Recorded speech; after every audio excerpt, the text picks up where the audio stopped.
Welcome to A Case of the Mondays, a podcast by 3R Strategy where we talk about some of the most pressing issues facing HR professionals and business leaders. From fair treatment of employees to fostering transparency in the workplace, we'll explore how to create an environment where people don't just have to come to work, but want to. So, if you're feeling blue, tune in and join the conversation so you don't end up with a case of the Mondays.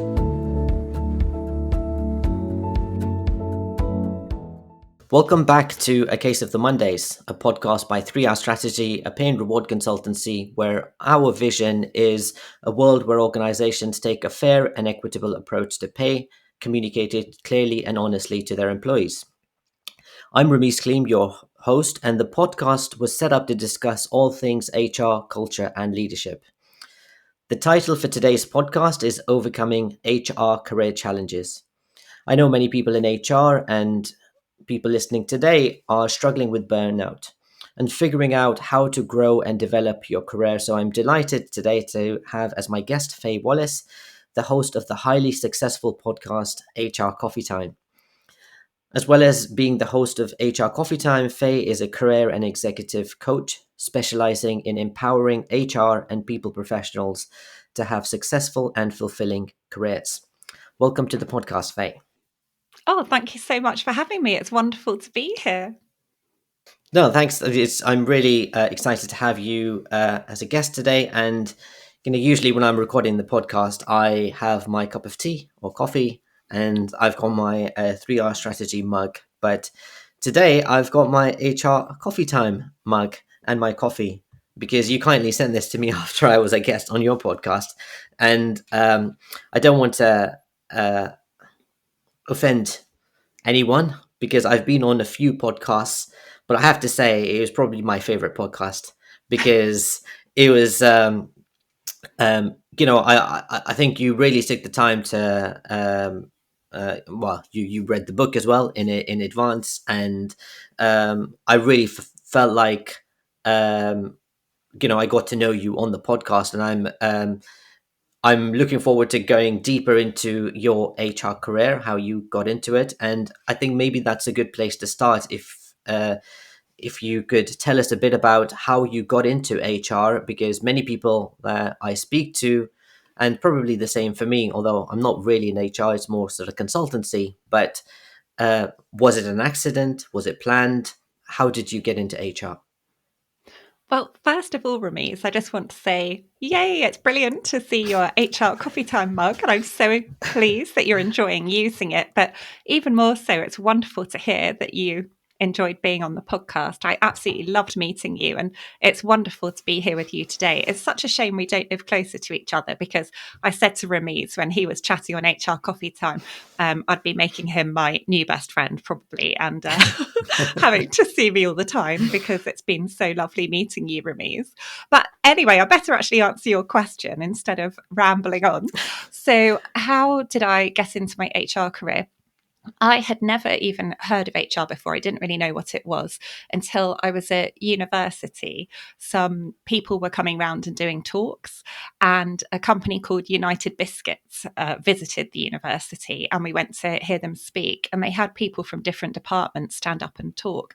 And someone stood up from the HR department, and as she explained what she did and how much she enjoyed her job, I thought, oh, that sounds fantastic. I think maybe that's what I would like to do. But I had always felt, I don't know whether this is true or not, that there was an expectation of me to become a teacher. And I honestly, looking back now, don't know if anyone in my family ever really did say explicitly that to me, but it just seemed to be what I thought everyone thought I should do. My mum had been in education almost her entire career, and it was seen as just critical, like such an important thing in life. She used to always say to me, no one can ever take away your education, Faye. It's such a powerful thing. And I think she got that message from her dad, who had to leave school when he was 14 and was a self-educated, self-made person. So although I'd heard about HR, I wasn't entirely sure if it's what I should do. So I tried it out. I had an HR assistant role at Gap, the clothing company. I was really, really lucky in getting that role because I had worked part-time in my local Gap Kids store for years.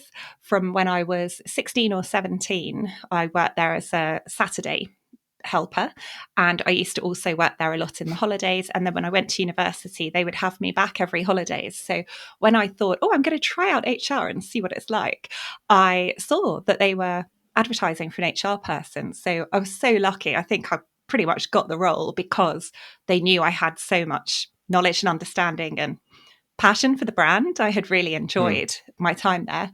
And I was there for a year. But the whole time I had this niggling feeling, oh, you're supposed to be a teacher, you're supposed to be a teacher. So I actually left and did my PGCE to become a primary school teacher, which, I threw myself into the training. I enjoyed the work. And then I started working as a teacher. And I thought, oh, I think I've made a mistake. Although it was very rewarding in lots of ways, it was also challenging in ways I just hadn't anticipated. And I really missed being around grown-ups and having grown-up colleagues. The school that I taught in was quite a challenging school, and there wasn't very much of a sense of community amongst the teachers.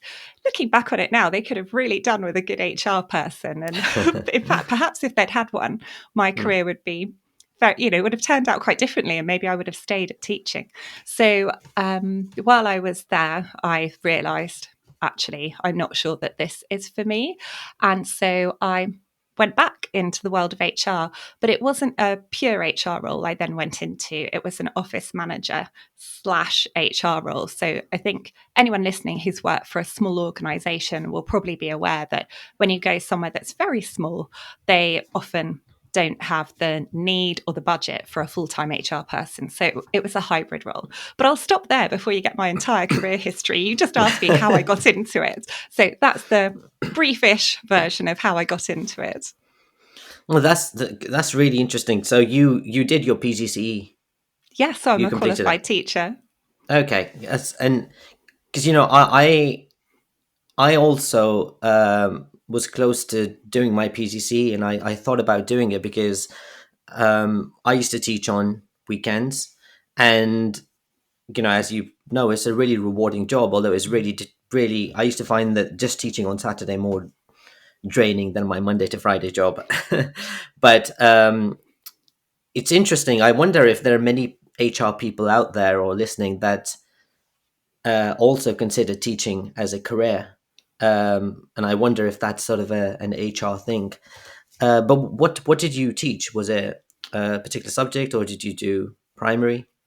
Well, ideally, I had really wanted to teach secondary school, but I was too much of a wimp. I thought, oh my gosh, I don't know if I can handle the challenging behaviour that I might be subjected to.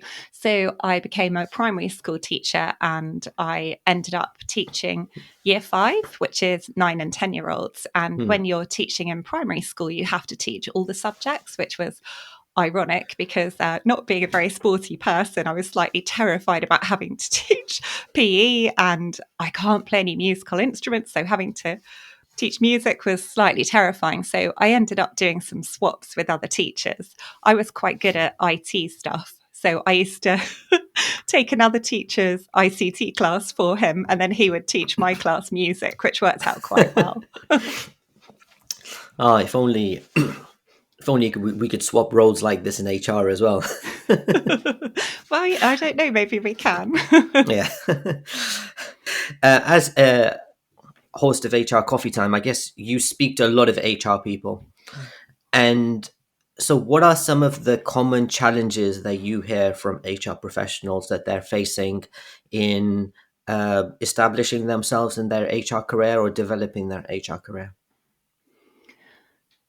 So I think from a lot of the HR people who I've met, I'd have to say that primarily they tend to be people who are further along in their career rather than at the entry level position. And I think that's probably because one of my main services is coaching. As you said at the beginning, I'm a career and executive coach, and often people aren't really given access to coaching, or they don't tend to seek coaching out or have the budget for coaching until they are further along in their career. So although I could try and say, what are some of the challenges earlier on, I feel like I would be doing everyone a disservice because I haven't got really enough expertise about that. But what I could tell you about, if that's okay, changing your question, Remy, sorry, on your podcast, is the challenges that they experience as they're becoming more senior in their career. Would that be okay, or did you Yeah, want of to ask me course. something totally different? No, I mean that's what a lot of people are looking to do is grow and progress in their HR career as well. So that's a very common thing that we hear. So what are those challenges for becoming more senior? So a lot of the people who I've coached will be at either HRBP, people partner level, or above, so head of HR or HR director. And so when you're at, I would say, HRBP level or people partner, depending on what you call it in your organization, one of the big challenges I think around progressing in their career is deciding what do they actually want their next step to be. Do they want to be aiming for head of HR or HR director or senior HR BP, or actually do they want to be doing something else? It's a very demanding role working in HR. It can be incredibly emotionally taxing. You're often expected to know a huge amount of things. I mean, I just don't know that there's any other discipline within the business world where the professional is expected to have knowledge across such a wide remit of things, which is why it's helpful to have specialists like you, Rameez, to turn to at certain times.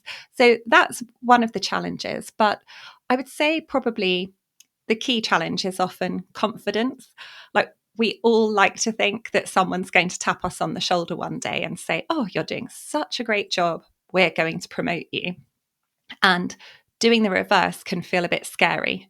So speaking up and saying, actually, I really want to step up. I really want to be considered for this next role, or exploring outside of your organization to take that step up, that can be quite daunting as well. Like, have I got it in me? Are people going to take me seriously if I haven't done that role before? How am I going to sell myself? How can I convince people to believe in me? And so if you haven't got the self-confidence, it can really hold you back. So I've spoken to lots of people who are more than capable of stepping into a more senior role, but they're a little bit afraid to try and do it or to put themselves out there. And then I think the challenge once you're in that senior role is that confidence can flare up again, but for slightly different reasons. Although it is often interlinked to that self-promotion part of things. So often when you're in that senior role, it's funny because I think your team who reports into you thinks, "Oh, wow, they're doing such a great job and they're so confident." But on the inside, especially at the beginning, when you're in a new role and you're still finding your feet with it, it can feel like, "Oh my gosh, I don't know if I'm doing well enough, and I've had to make this transition. I'm not actually doing all of the work all the time. I've got other people in my team who I've got to manage." But the biggest thing often is about having the confidence in the senior level, senior leadership team meetings that you're in, and being able to get buy-in from everyone. So I've had so many people who will be incredibly frustrated because they are having an initiative that they've come up with blocked by someone else in the senior leadership team. And that might often be, I feel terrible saying this because it's not always, but it can often be the finance director or the CFO. And it can feel so frustrating if you have something that you want to roll out and it's going to make a massive difference and you just can't get the full buy-in for it. So that's just a very, very quick overview of what some of the most common challenges are that I've seen.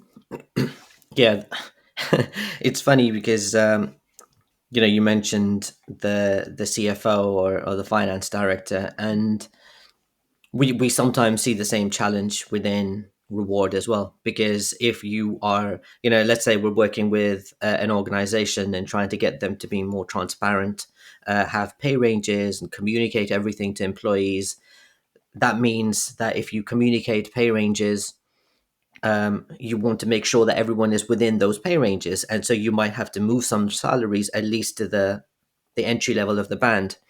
And so when we're going through the big project, like the deciding point really is CFO saying, "Well, just tell me how much this is going to cost."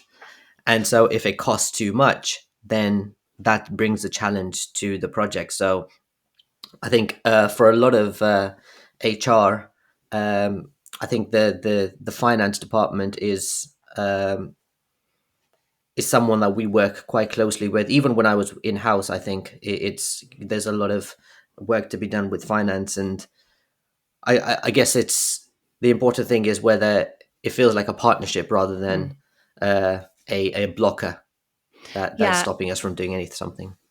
And I think where things can go wrong sometimes is if you do experience friction or pushback from another person, whether that is the CFO or FD or someone completely different on the team, is that it can make you think, oh, I'll just retreat and try and avoid them or circumnavigate them or just hope they're going to come around. Because if we're experiencing conflict with someone, often the last thing you want to do is actually start spending more time with them.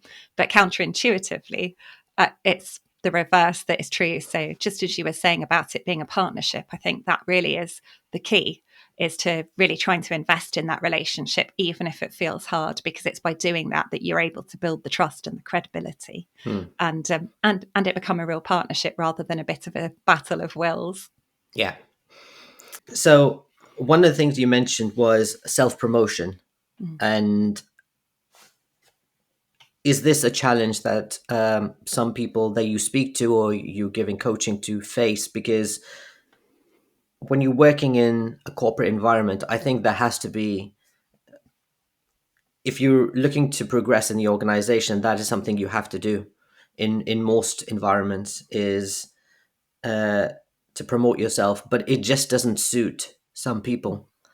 And so do you speak to HR professionals where they're thinking, well, I just can't do this, and so they decide not to progress? Or do you think everyone can be coached to develop this side of themselves so that they are able to um, promote their achievements and their skills to try and progress in an organization?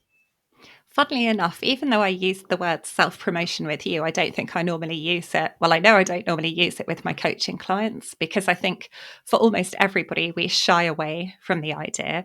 I have to do quite a lot of promotion for my podcast and for my business, because I have my own business now. And even though I've been doing that for years, I still cringe at the idea of it. Like if anyone said, oh, I see you've been doing self-promotion, Faye, I'd think, oh God, no, it just feels horrible. So I think by using different language around it or being able to present it in a different way can be really helpful. And self-promotion doesn't have to mean, look at me, I'm great, I'm the best, you should be promoting me, or you should be buying into all my ideas, which is probably why I don't end up normally using that term. I think it's more about making sure people know who you are and they know that you're doing a good job and they know what you're interested in and how you would like to progress as well. And that then can feel a bit less daunting. Again, I think it's harder now that we're working in a hybrid/remote world a lot of the time. But I think there's often a tendency to just feel like you're staying in your lane, just staying with your HR colleagues or just staying quite closely with people within the business you might be partnering in. But actually, the opportunities often come, or almost always come, for broadening out your network. So just trying to make sure that you are meeting with other people, interacting with other people, consciously thinking about who is in your network, who are people who it would be a good idea to get to know because they're either senior within the organization or they're maybe within a team or department that you would like to learn more about, or they've got some sort of incredible knowledge or expertise that you would really benefit from. So just properly thinking about it, because again, HR is such a busy role, it can be easy to just be doing the doing all the time and actually not take the time to stop and think, what could I proactively be doing to help myself with my career? And I think that's where people often find coaching or career workshops just so incredibly helpful. I'll so often get feedback saying, oh my goodness, I actually haven't stopped to give myself time to think about this or focus on myself and my own career in years. I've just been so busy having my head down, working hard and supporting all of my colleagues. So just giving yourself that time to think it through can be helpful. But when it comes to actually wanting to get a new role, I think that's when it's really crucial. And that's when you go beyond making sure people within your organization or perhaps even industry know who you are. It's also about going outside of it and leveraging tools like LinkedIn. I mean, the way that LinkedIn has transformed people's careers is just phenomenal. I still remember when it first came into being. I was working in a recruitment company and the recruitment consultants were talking about it, saying, "Oh my goodness, have you seen this LinkedIn thing?" And people going, "That's never going to take off."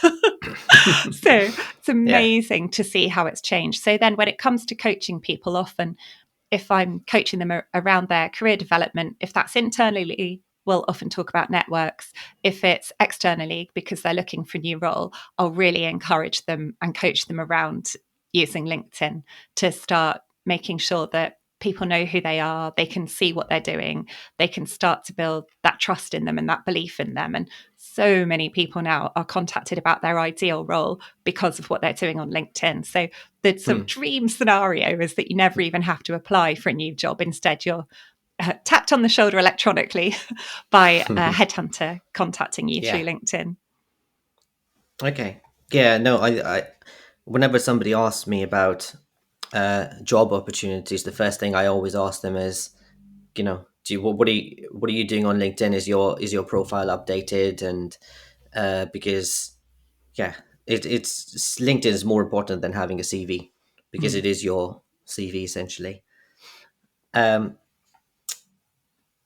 So when I I often say this when I'm speaking to my colleagues, I say when I used to have a job, but like I still have a job. I mean, when I used to work in the corporate sector, I was very much driven by career progression, and I wanted to progress and get to a senior role.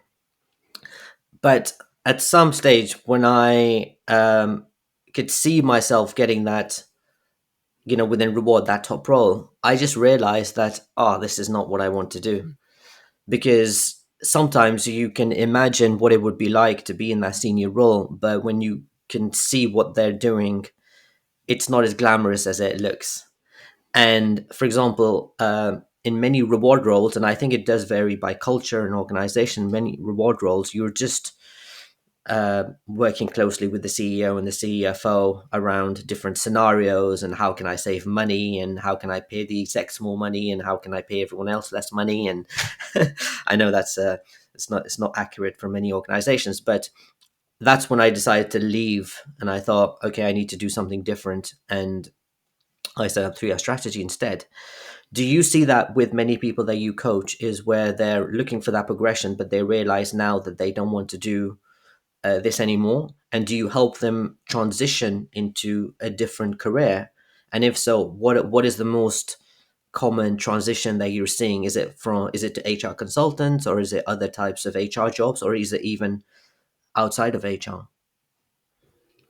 Well, first of all, I can really identify with what you're saying, Ramiz, because I'd say I had exactly the same experience, which is that I had been very focused on climbing up the career ladder. And I just had it in mind. I want to be an HR director of a large organization. And it was the closer I started getting to that, I suddenly thought, I'm not actually sure that is what I want to do. And it's funny, isn't it? I'm not really sure where that desire comes from sometimes. I don't know if it's just how we're potentially programmed by society to think, it's better just to keep climbing upwards, which is why I really like the idea that there isn't just one strict career ladder for us all, and that actually a lot of the joy in your career can be found by, instead of just going straight up, having a little, well, there's that term for it, isn't there? There's the Squiggly Careers book and the Squiggly Careers podcast, both of which are great. And they talk about having squiggly careers. So instead of just going straight up, actually having a bit of a squiggle around in the middle while you explore some other options. So my experience definitely resonates with yours. It was when I was on that track, on the HR director track, that I suddenly thought, do you know what? I think I want to be a coach. I don't think I want to do this after all. And I remember everyone just being so shocked when I said, I'm going to leave and do my coach training. But as far as coaching clients are concerned, I've done quite a lot of career change coaching over the years. Before I specialised in coaching HR professionals, I used to coach people across all professions. And I do still sometimes have people come to me for coaching outside of HR. So I'd say actually the majority of my career change coaching hasn't been with HR professionals. Most of the HR professionals who come to me, it will be around getting their next HR role, which often will be about a similar role or a more senior role, or settling into a senior position or coping with a challenge they're in a senior position.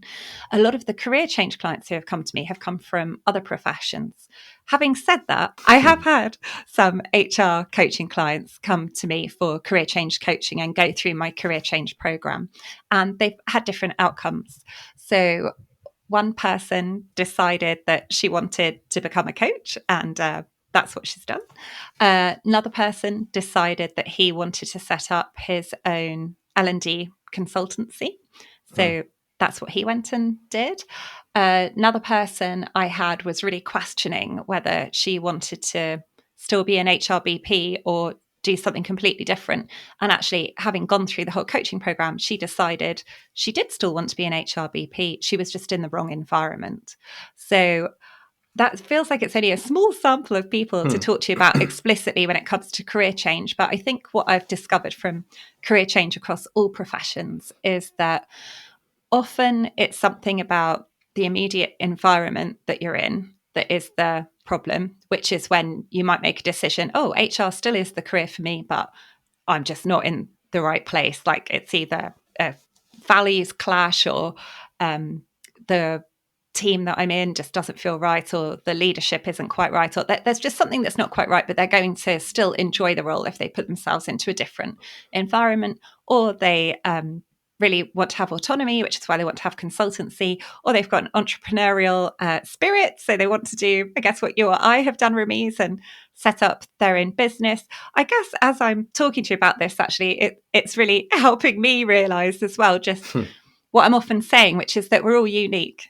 So I think when it comes to our career choices and what we want to do, what's really important is taking the time to stop and reflect and really think about it. And with career change coaching, there are certain tools that you can use to help people do that, because when you try and do it on your own, it can just feel quite overwhelming, and you can just get really stuck on thinking, oh, I don't even really know what my options are.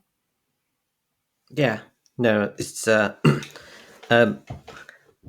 I think that's definitely something I'm seeing as well. The different coaching, the different career options that you mentioned. It seems like there are a lot of. I'm seeing a lot more HR consultants now than maybe there were 5 to 10 years ago. I think maybe that's also down to many smaller organizations realizing the value of HR. And although they can't really hire a full-time HR person, they're looking for more HR consultant support. Is that something you provide as well alongside coaching, or do you sort of like smaller organizations that are looking for some overall HR advice, or do you prefer focusing just on the coaching side?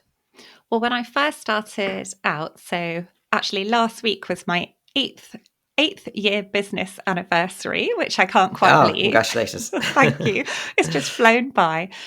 The legal name for my company is Bright Sky HR. My trading name is Bright Sky Career Coaching. And the reason I set it up as Bright Sky HR was because I thought, oh my gosh, what if this is all a complete disaster? No one ever hires me as a coach and I have to go back to having an HR career. I thought I better make sure I've got HR in the title, and that I'll also offer HR consultancy work. So when I very first started out, I did do some HR consultancy work, but luckily I did start being hired as a coach. So I didn't do that for very long, and I've just done coaching since then.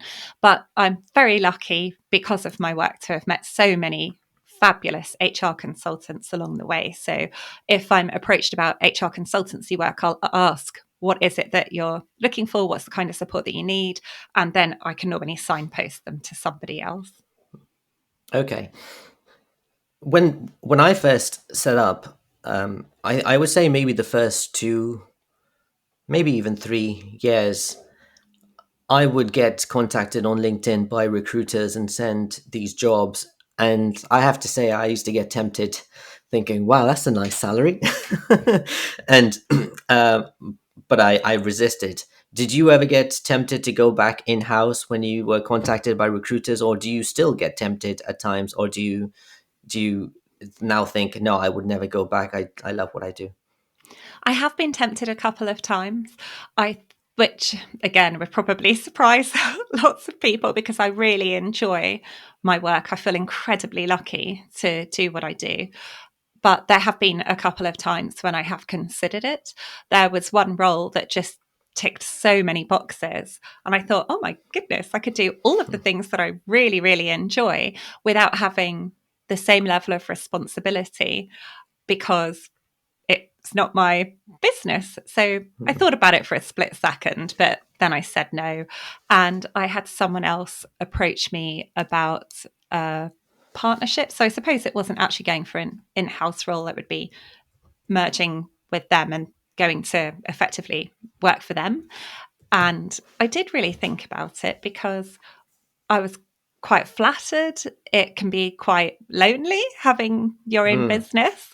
And I liked the idea of having other people who are, more senior than me that I could mm. go to for advice and support or to collaborate with. But no, ultimately, it's not been tempting enough yet, Ramiz.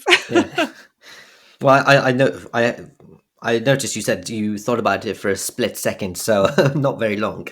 No, not very long. And I think the time when I spotted that job where I considered it, where it was just ticking so many boxes, was when I was feeling pretty worn out because I'd just been working a bit too hard and pushing myself too hard. So I think one of the things throughout our careers, whether we work for ourselves or work for someone else, it's just so important to try and keep a handle on that, I think, and realize that we can say no, we can look Mm. after ourselves, we haven't got to be working all the time. So after that was a bit of a sign to me, actually, the fact that I was even considering for a split second doing something else, that I needed to get a little bit more balance in my work and home life. So I did put a bit more balance in, and I'm definitely not tempted anymore.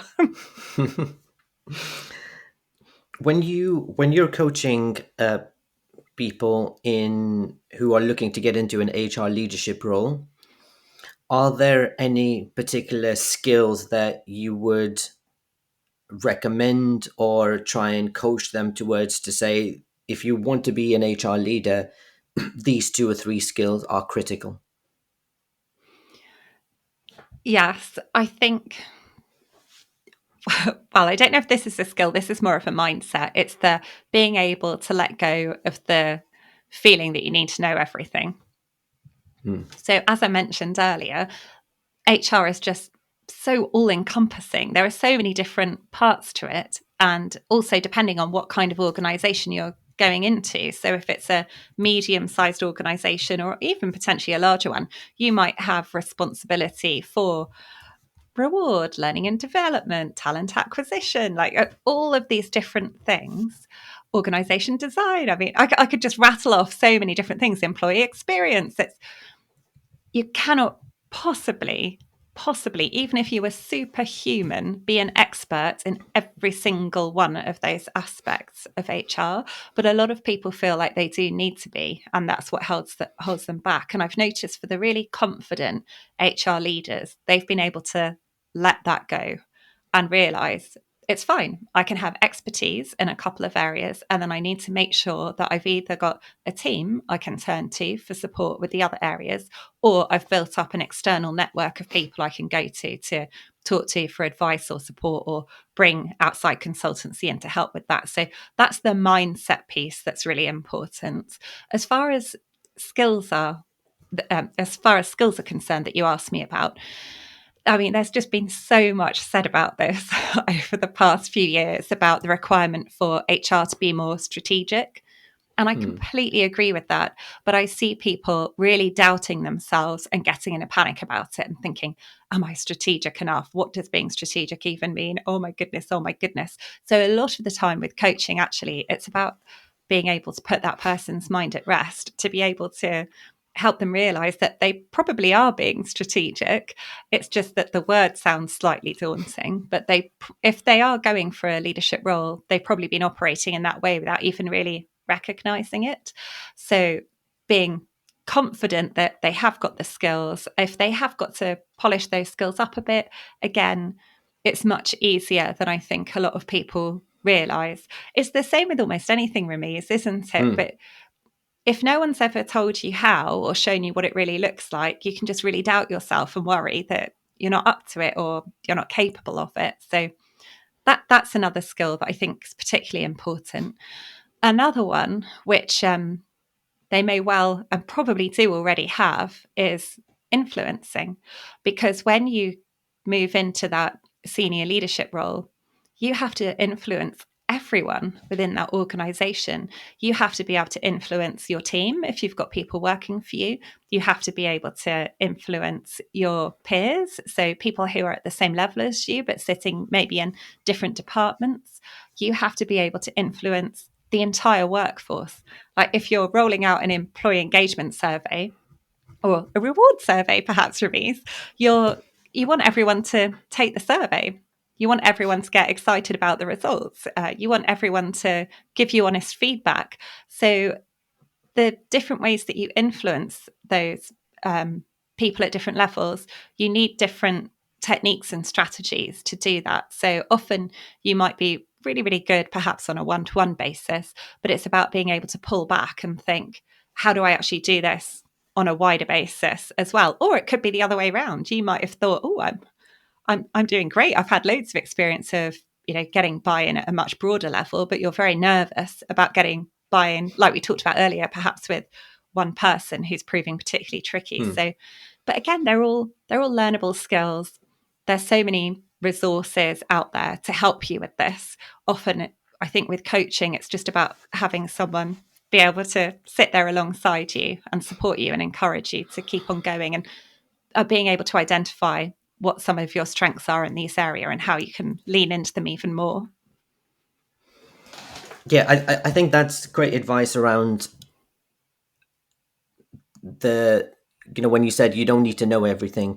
And I think it applies much wider than for HR. It's when I first got into consultancy, and I used to get quite nervous sometimes when I had to go out and see clients on my own, and thinking, oh, what if they ask me a question and I don't know? And then you're thinking, you're trying to make things up. And but as soon as you realize that you can just say to them, oh, I'm sorry, I don't know, but I'll find out for you.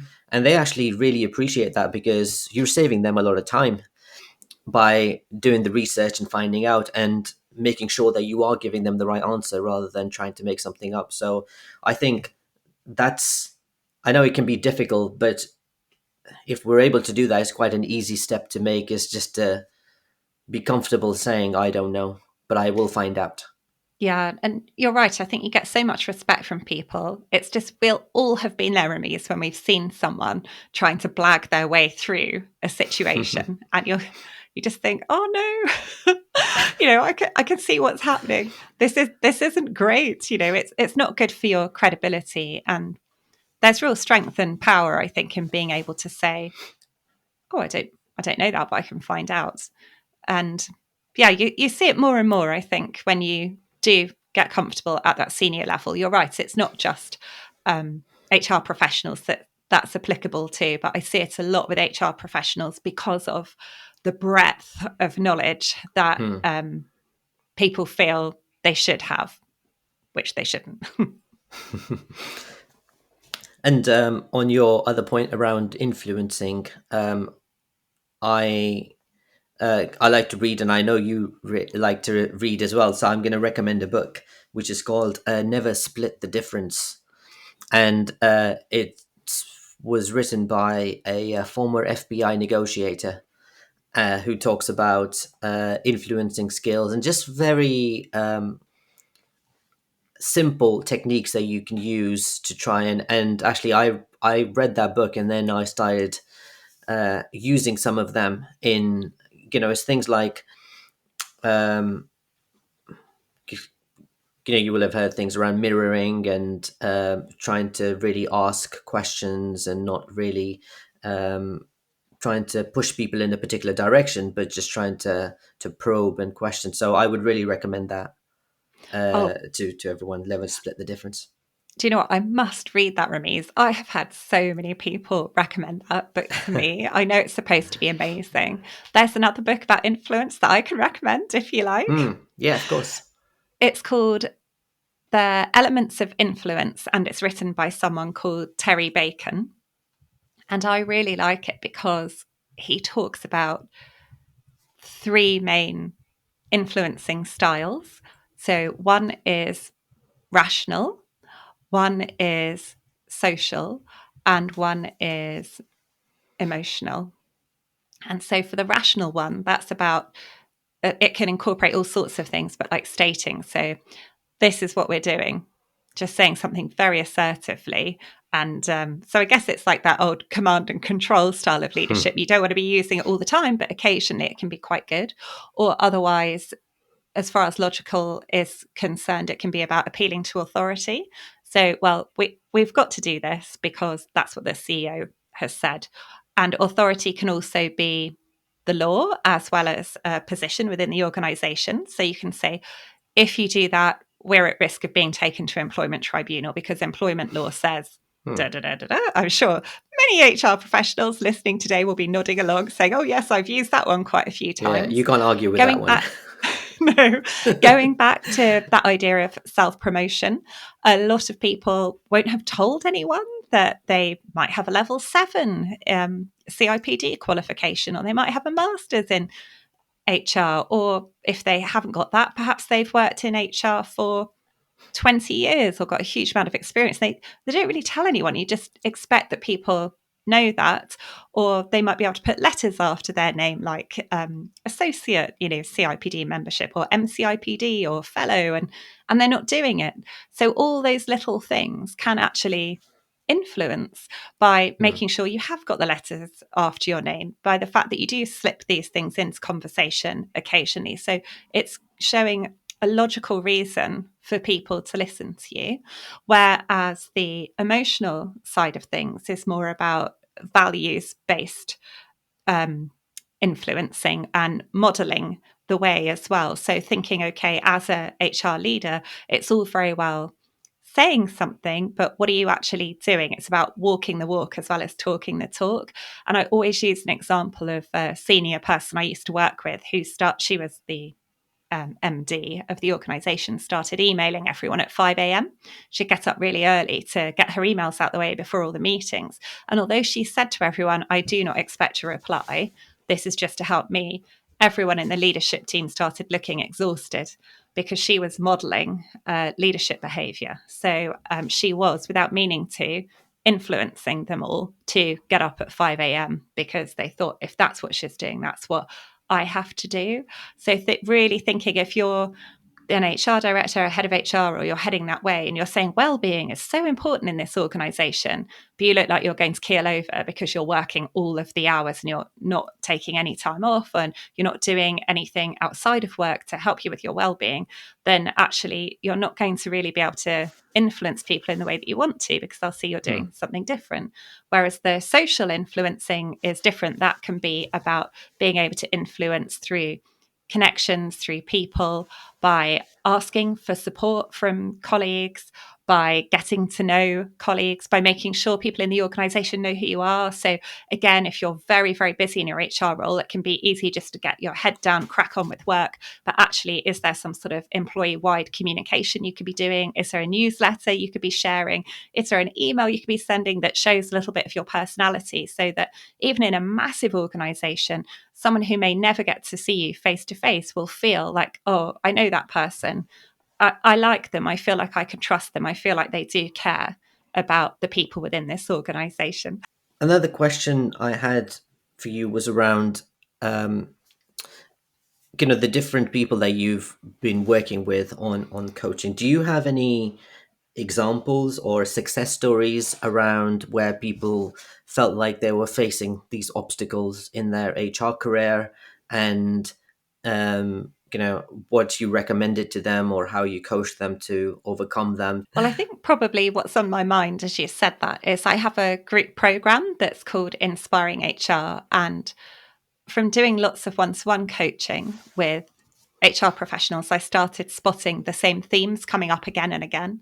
So this lack of confidence flaring up, the finding it hard to influence, the not believing you're strategic or not being really clear on how to be strategic, struggling with building a key relationship with someone who's a real blocker within the organization.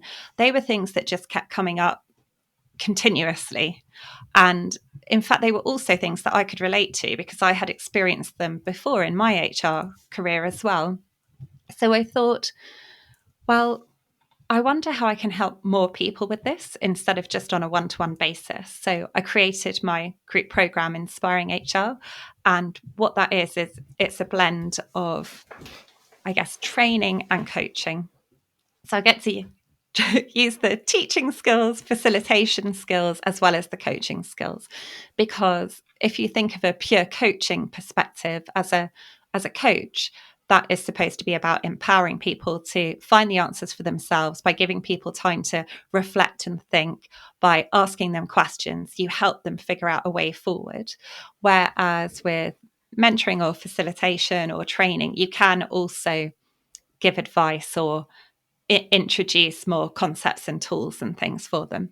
So I decided to not just have it as a pure coaching thing. I wanted to also actually introduce some concepts, like I just said to you, about the elements of influencing in those three different styles. So I put the program together and I have small cohorts who come on it. At the moment, it's a 6-week intensive program. So we meet every single week for 2 hours a week over a 6-week period as a small group. Each week's a different theme. And my plan is to really try and help the group connect and bond, because I want them to be able to stay in touch after the program's finished. Like, as we've been talking today, I've mentioned about networks and connections being so helpful and knowing who to turn to for support. So I really wanted to help people with that. And so when you asked me about a success story, I ask everyone when they join Inspiring HR why they've joined, what they want to get out of the program. And so many people will say it's because of their confidence. And a lack of confidence is really affecting how they feel about themselves, how they feel about work, whether they're putting themselves forward for stuff. And it can even be impacting their well-being. And we do have one of the weeks is focused on confidence, but actually a lot of the confidence comes from learning the strategy stuff, from learning the influencing skills, from hearing from everybody else and realizing it's not just you who feels like this, other people do as well. There's nothing wrong with you. You're a human. We all go through these things. It's all fine. It's all going to be okay. You're doing so much better than you realize you are. And I had one person in one of the cohorts describe being strategic to her as being like her kryptonite. So, you know how Superman, the thing that saps all of his energy, is kryptonite. She said, "Oh, you just have to say the words 'be strategic' to me, and it's just an awful effect." And in the very final week of the program, I said, "Oh, how's everyone feeling?" And she put in the chat, because we've got a chat feature, we do it over Zoom. She said, "I'm Superman." And I thought, I'm flying again, or I'm flying as Superman. And I was so confused because we hadn't talked about the Superman analogy in a while. And I said, "Oh, I don't know, what do you mean?" And she said, "Oh, it's not my kryptonite anymore. I've realized I can do this. I am strategic. It's all fine." And after the program's finished, I ask everyone for feedback, and I try and improve it every single time I run it. And the last few times I've run it, everyone's given me 9 out of 10 or 10 out of 10 feedback, and they'll all say, my confidence is just so much better than it was before, and I realise I'm not alone, and I can do this, and I've got this network of people that I can turn to. So I think that, I feel so proud for me. So I get really emotional often when I read the feedback, because I think, yay, it's working. All these wonderful, wonderful, committed, hardworking, passionate people who work in HR. It absolutely makes my day for them to be able to recognize how brilliant they are and to know that they're able to really go into work and own that power and see that they're doing a great job and they've got the tools that they need to really thrive in their role. Oh, thanks. No, that makes me want to join the program. You would be very welcome. And obviously, I like the Superman analogy because I've got a Spider-Man analogy in the book. I was thinking as I was saying that, I thought, I'm sure that there'll be something in your book that probably complements that, because there are so many great superhero and film analogies and references in there. Yes, yeah. It was the with great power comes great responsibility. But you know what? When I read that in your book, I thought, oh my goodness.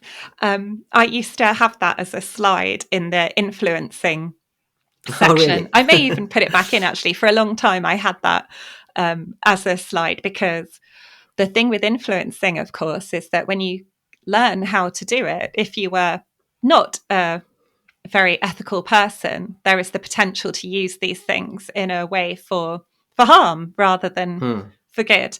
But I've always felt fairly confident everyone who comes on that program is there from a place of good. I haven't had any evil villains turning up yet. One of the things that you often hear from HR people is that they just want to be aspiring leaders, or they want to have an impact, or they want to create a great culture. Is that something you hear a lot? And, is there something you can give advice on, or is it more just a case of, you just need to find, because changing a culture is very difficult, you can't do it on your own. And so as an HR leader, if you are thinking, I work in a culture where there's micromanagement or there's a toxic environment, what would your advice be? Because, my advice is leave as quickly as you can. and that's what I did as well. But would you give different advice? Would you say they can change it, or is it a case of you should get away? So if someone came to me with that, I would take a coaching approach rather than a mentoring / advice driven approach, really, because each environment is completely different and each person coming to me for support is completely different. And so the reasons behind the culture that isn't great may be very, very different. And it may also be their reaction to it is grounded in certain reasons. So I would normally coach them to try and help them understand and really pinpoint what is it exactly that's the challenge, and actually what power do they have to do something about it? What could they try? What have they tried? Has it worked? Hasn't it worked? And again, that's really where I think the benefit of coaching comes out, because often you're so just caught up in it, it feels overwhelming and you think, oh my gosh, this place is just a nightmare, or there's nothing I can do about it. But I think one of the things I love about coaching is the fact that it helps you realize there's always something you can do, whether it's what you've just suggested, Ramiz, which is leave, or it's something very different. And it may be you can make a tiny impact. It may be you can make a big impact. You don't know unless you are that person in that situation, and unless you're given the time and the questions to help you come up with a plan. And then you can test that plan and see, does it work? Doesn't it work? Do I want to try something slightly different? Do I want to try something completely different? So that's where I think coaching can be helpful. It just helps you come up with ideas, or even push the go button on ideas you might have had tinkering away at the back of your mind, but you've just not had the opportunity to think them through clearly to decide how to implement them. This is all really helpful advice around, how people can navigate their HR careers. And what I was also wondering about is, now let's look at the future, because we know that a lot of people are talking about things like AI and how that's going to impact different careers, and no doubt it's going to impact HR as well. It's going to, for example, we don't see AI as a threat. So, you take an example of writing, and people thinking, oh, content writing jobs are going because AI is going to write all that content for us. And as a reward consultancy, we are nine. There's nine of us, soon to be 10, and we're going to have three content writers in the team, which is completely unusual for a reward consultancy to have three content writers in the team. And so we see AI as an opportunity, not a threat. And it's thinking, because if you see as a threat, I think it will become a threat. But is this something that comes up as part of your conversations or your coaching to say, the world of HR is changing. We need to think about the future of HR and not just being prepared for now, but you need to be prepared for what's going to happen in the future. So what do you think, how do you think the future of HR, and I know that's a difficult question, but just your opinion on how you think the future of HR could change, and what could HR professionals be doing to prepare for that change? What sort of skills should they be looking to develop? Well, I agree with you, Rameez. I don't think it has to be seen as a huge threat. I find it really, really exciting. The fact that potentially, well, not even potentially, definitely, this technology is going to help speed up so many things, and so many things that I tend to see as the more boring side of stuff, like the admin, or helping you, where we were just talking about influencing. A lot of that influencing that you can do as an HR professional is through written communication. So you were just saying about having the content writers, you can use AI to help you. It's like having a writing buddy there to do, write things in so much more of a compelling way. Oh my goodness, I can just see there's so much opening up because of AI. And I'm trying to learn as much as I can about it at the moment for the world of HR and how it's impacting everybody. But I think my advice around it would probably be very similar to advice I've always given, which is remember that you are in control of your career. Please, please don't ever rely on someone else within your organization taking control of it for you. So, if you're very lucky, you might be in an organization where they'll say, oh, have you thought of doing this program? Or, oh, look, we're going to bring in this training and development for you. A lot of the time, we're just completely left to our own devices. And it can be easy to just keep ticking along and not really trying to upskill yourself. And that is also when you can start to feel bored, or you can start to feel worried, or your confidence can start being chipped away.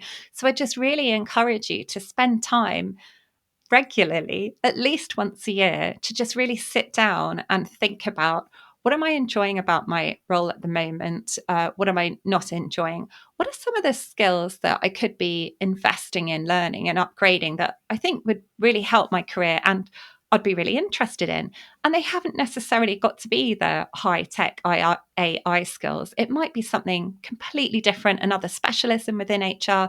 It might be something that's not even theoretically a technical skill for HR. Like, again, where I've just been talking about being strategic, being influential, you need those across any profession. But it's just about making sure that you're investing in yourself. And that hasn't got to be a financial investment. It might just be a time investment. It could be reading the book that you just recommended, Never Split the Difference, from me. It could be listening to more podcasts like this one if you want to. But just don't let yourself stagnate. Remember, you are important. It's wonderful that you're working hard, that you're looking after everyone else in the organization, that you want to make sure everyone's supported, but you're important too. Your development's important too. Please do take the time to make sure that you're just allocating even a small amount of time to think about your progression, doing stuff because you're interested in them. I'm not saying do further development, learn more because you have to and it's going to be boring, but you just got to tick that box. Learn it because it's stuff that you're excited about and you can see is going to be really interesting. Read your book, Rameez. It's fantastic. Well, thanks a lot, Faye, for all your advice and your coaching. I'm now going to ask the question which you also asked me when I was on your podcast, which is, and I know you have already recommended the book on influencing. What is the one book that you would recommend? Oh, gosh. Right. Well, there's one book that I just read last week that was really, really good. So that's top of mind. So I'll recommend that one. Let me just stretch out and get it because it's on my desk. This is a brand new book that has just come out. It's called Think Like a Coach: Empower Your Team Through Everyday Conversations. Now, I've been a coach for 8 years. I have read so many books about coaching. There are some great ones out there. There are some really heavy going ones that are impossible to get through ones out there. What I've really liked about this book is that it's not aimed at someone who wants to become a professional coach or who is a professional coach. Because to become a professional coach, you have to go through so many hours of training. It means that if you read one of those books and you don't want to train to be a coach, you just would like to use some coaching skills within your HR career, it just ends up being overwhelming, and it means it makes it a bit scary to try anything. Whereas this book is really aimed at the idea that actually coaching skills make such a difference at work, because especially if you're a manager or you're a leader or you're supporting managers within your organization, you might feel like, I need to tell everyone what the answer is. I need to know everything. I need to be there to help. And it can mean you end up being totally overwhelmed because you're trying to do everything. And it can also mean that you accidentally disempower your teams, or you end up being what one of my clients described herself as. She said, I don't know how it's happened, Faye. I've become Mrs. Google. No one bothers to look anything up anymore. They just come and ask me.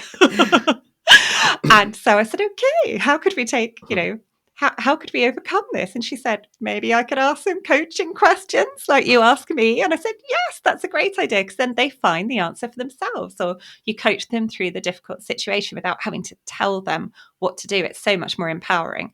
So this book gives a really simple, easy to implement framework for anyone. You don't need to have had any coach training to be able to put the ideas into action.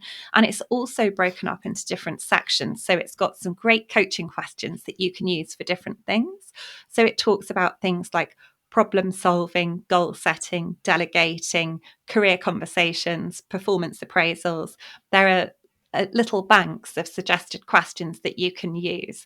And I just thought, wow, this is the first coaching book that I found that I honestly think you could put in the hands of anyone within an organization, and they would be able to start using the skills straight away, and it would have a positive effect on them and their workload and their leadership skills, and it would have a positive effect on the people working for them. I don't think I said who it's by. It's written by someone called Jude Sclater.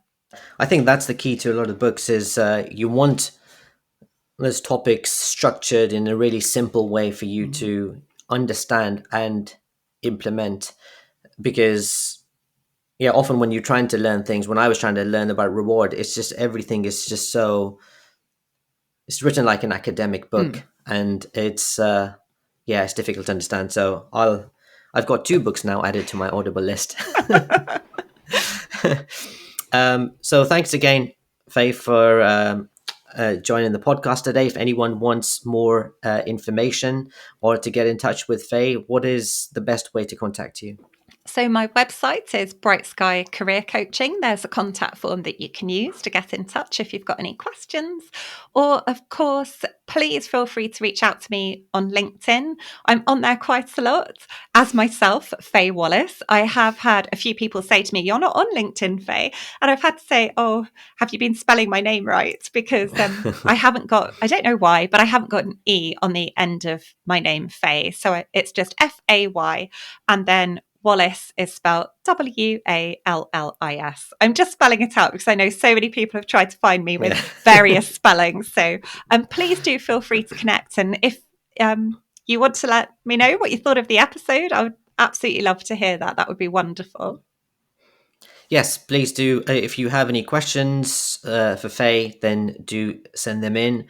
I hope you enjoyed this month's episode of A Case of the Mondays, and we will see you next month.